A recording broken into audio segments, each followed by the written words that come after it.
TK29 news. Andhra Pradesh తూర్పు విద్యుత్ పంపిణీ సంస్థ ఉప కేంద్రం జంగారెడ్డిగూడెంలోని టిట్కో ఇల్లు మార్కండేయపురం వద్ద టెక్నికల్ ఛార్జింగ్ చేసిన జిల్లా విద్యుత్ శాఖ ఎస్సీ సల్మాన్ రాజు.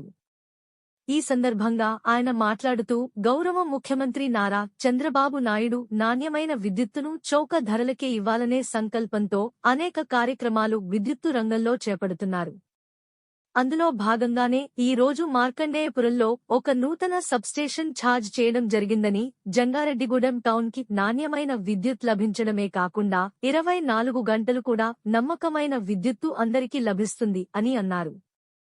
ఈ కార్యక్రమంలో consolation DE Sasidhar, technical DE Radhakrishna, Jangareddygudem operation DE P Ahmed Khan, Jangareddygudem operation ADE Subbarao, consolation ADE Madhu, Koyyalagudem AD Gopalakrishna, consolation AE Srinivasarao, సిబ్బంది తదితరులు పాల్గొన్నారు.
మన గౌరవ ముఖ్యమంత్రి గారు నమ్మకమైన నాణ్యమైన విద్యుత్తును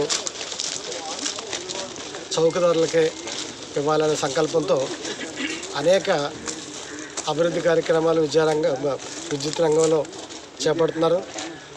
అందులో భాగంగానే ఈరోజు మార్కండేయపురంలో ఒక నూతన సబ్స్టేషన్ ఛార్జ్ చేయడం జరిగింది. దీనివల్ల జంగారెడ్డిగూడెం టౌన్కి నాణ్యమైన విద్యుత్తు లభించడమే కాకుండా 24 గంటలు కూడా నమ్మకమైన విద్యుత్తు లభిస్తుంది. అదేవిధంగా ఈ సీజన్లో విద్యార్థులు కూడా ఎగ్జామ్స్ రాస్తున్నారు కాబట్టి వాళ్ళకు కూడా నిరంతరాయంగా విద్యుత్ సరఫరా చేయడం కోసం మరి ఈ సబ్స్టేషన్ ఎంతగానో ఉపయోగపడుతుంది. అంతేకాకుండా వాణిజ్యపరంగా కూడా ఈ సబ్స్టేషన్ ఎంతో ఉపయోగపడుతుంది. మరొక విషయం ఏంటంటే ఇక్కడ అప్లాండ్లో అంటే గాలి మనిషికి బ్రతకడానికి గాలి ఏ విధంగా కావాలో ఏ విధంగా ఇంపార్టెంటో మరి అప్లాంట్లో కరెంటు కూడా అంతే ఇంపార్టెంట్ ఉంటుంది. చిన్న పని డ్రింకింగ్ వాటర్ కానీ పశువులకు కానీ పొలాలకు కానీ ప్రతిదానికి కూడా ఇక్కడ కరెంట్ ఉంటేనే గ్రౌండ్ వాటర్ బయటకు వస్తుంది. కాబట్టి ఈ మార్కండేయపురం విద్యుత్ సబ్స్టేషను అన్ని రకాలకు కూడా అంటే ఇటు విద్యార్థులకు, అటు అగ్రికల్చర్కి, అటు టొబాకోకి, అదేవిధంగా మరి డొమెస్టిక్ గృహాలకు కూడా మరి నిరంతరాయంగా విద్యుత్ సరఫరా చేయడానికి ఈ సబ్స్టేషన్ ఎంతగానో ఉపయోగపడుతుంది. ఈ సీజన్లో రైట్ సీజన్లో మరి సబ్స్టేషన్ రావడం మరి చాలా ఆనందం.